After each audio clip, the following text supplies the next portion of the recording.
Assalamualaikum warahmatullahi wabarakatuh. Perkenalkan, nama saya Aisyah Intan Kirana dari SMK Nasional Media Center Malang. Saya akan membacakan cerpen karya saya sendiri yang berjudul Secarik Surat Terbahagiaku. Kamu percaya Tuhan memberikan cahaya di sela-sela kegelapan yang sangat gulita?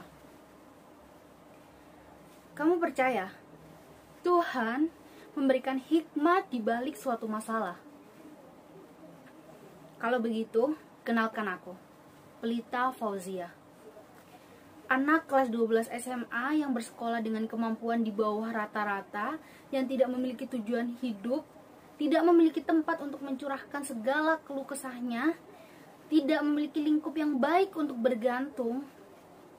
Aku hilang arah. Aku bahkan tidak tahu aku ini siapa. Alasan terbesar kenapa aku tidak pernah percaya Tuhan itu segalanya. Kalau kalian tidak setuju, lalu kalian menanyakan, buktinya apa jika Tuhan bukannya segalanya? Maka aku akan menjawab dengan penuh yakin, yang kaya dengan melakukan segala hal haram akan dikayakan, yang miskin dengan melakukan segala hal kebajikan akan selalu diinjak-injak. Bukankah itu cukup?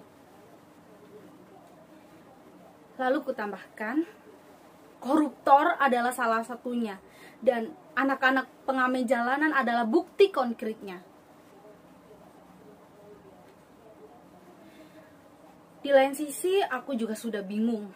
Untuk apa aku masih bersekolah ketika orang tuaku yang terang-terangan menjualku sebagai penyanyi yang sebenarnya hal yang bukan aku inginkan sekali.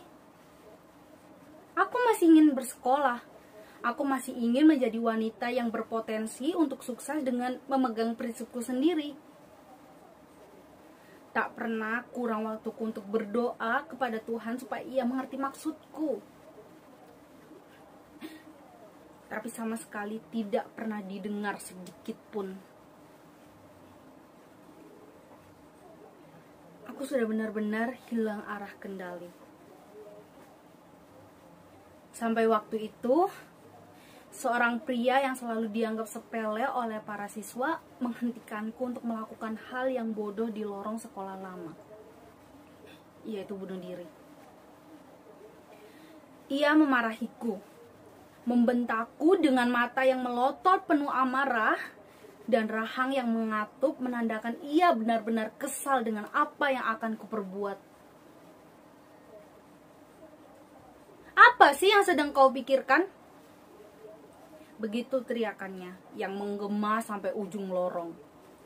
Aku yang terkejut, dengan tidak sadar air mataku tiba-tiba keluar begitu saja.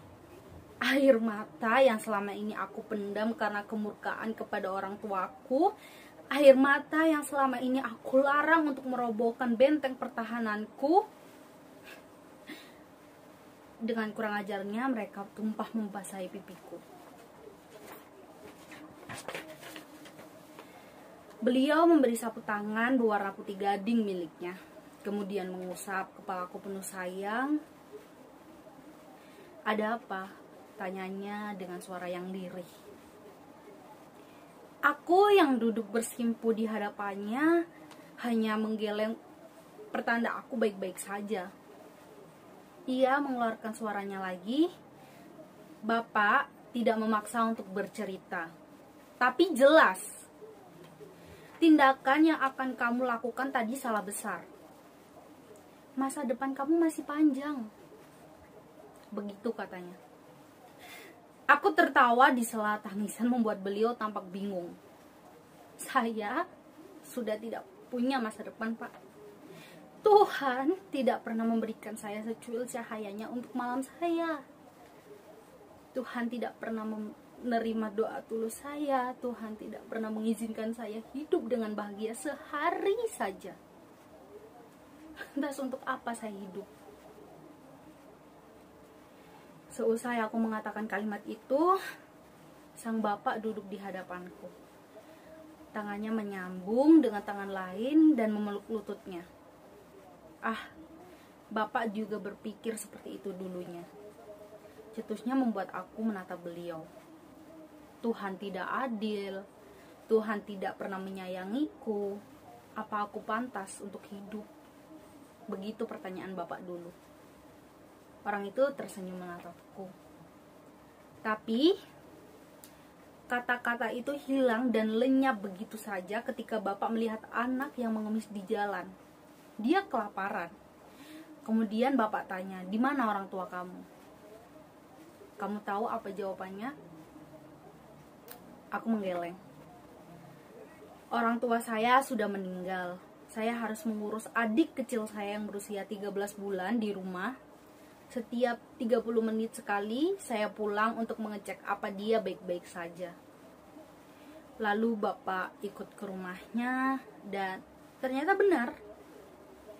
Ada anak laki-laki yang kondisinya masih kecil mengurus sendirian adiknya yang masih bayi. Dari situ seharusnya Bapak bersyukur.